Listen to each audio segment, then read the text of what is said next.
உங்களுக்கு யாராவது சொல்லி இருக்கிறார்களா? ஒரு சஹாபி 20,000 திர்ஹம் கொடுத்து ஒரு கிணற்றை வாங்கினார். அந்த கிணறு இன்று வரை தொடர்ந்து கொண்டிருக்கிறது. 1400 ஆண்டுகள் கழித்தும் அவர்களின் பெயரில் மாதம் 5 கோடி சவுதி ரியால் தானமாக வழங்கப்படுகிறது. அவர் யார் தெரியுமா?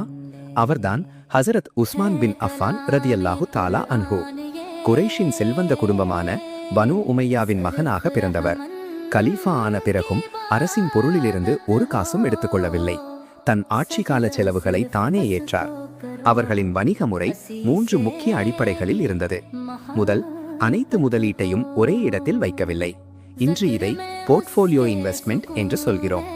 இரண்டாவது, அந்நாளையே தகவல் மற்றும் அறிவை அடிப்படையாக கொண்டு வணிகம் செய்தார். தரவு அறிந்தவன்தான் முன்னேறுவான் என்பதை அவர் நிரூபித்தார். மூன்றாவது, செல்வத்தை தனக்காக மட்டும் வைத்துக் கொள்ளவில்லை, சமூகத்தில் முதலீடு செய்தார். இன்று இதையே கம்யூனிட்டி லெட் மார்க்கெட் பில்டிங் என்று கூறுகிறார்கள். இப்போது அந்த கிணற்றின் நிகழ்வு. மதீனாவில் ஒரு இனிய தண்ணீர் கிணறு இருந்தது. அது ஒரு யூதருக்கு சொந்தமானது. அவர் ஒரு குடிநீரையும் பணம் கொடுத்து மட்டுமே வழங்கினார்.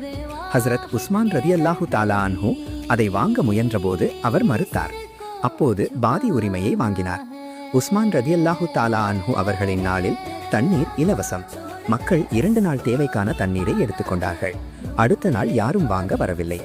இறுதியில் அந்த உரிமையாளர் முழுவதையும் விற்க வேண்டிய நிலைக்கு வந்தார்.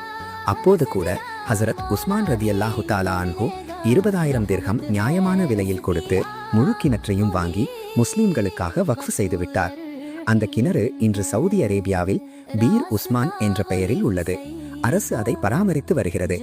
அதன் அருகில் பேரிச்சம்பழத் தோட்டம் உள்ளது. அதன் வருமானத்தின் பாதி தானமாக செல்கிறது. மீதமுள்ள பகுதி மீண்டும் முதலீடு செய்யப்படுகிறது. அந்த முதலீட்டின் மூலம் மஸ்ஜிது நபவியின் அருகே ஒரு ஹோட்டல் கட்டப்பட்டது. அதன் வருமானமும் தானமாக செல்கிறது.